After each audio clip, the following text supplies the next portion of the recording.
સુરતમાં આંતરરાષ્ટ્રીય મહિલા અધિવેશન શિક્ષણ મંત્રી રીવાબા જાડેજા અહીં ખાસ ઉપસ્થિત રહ્યા, જેમાં લક્ષ્મી નારાયણ દેવ મહિલા મંડળ દ્વારા આયોજન ખાસ કરાયું હતું।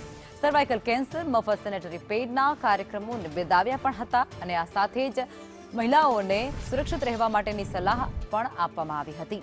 ખાસ કરી રીવાબા જાડેજા શિક્ષણ મંત્રી ત્યાં ઉપસ્થિત રહ્યા હતા। આંતરરાષ્ટ્રીય મહિલા અધિવેશનનું આયોજન સુરત ખાતે કરવામાં આવ્યું હતું, જેને લક્ષ્મી નારાયણ દેવ મહિલા મંડળ દ્વારા કરાયું હતું।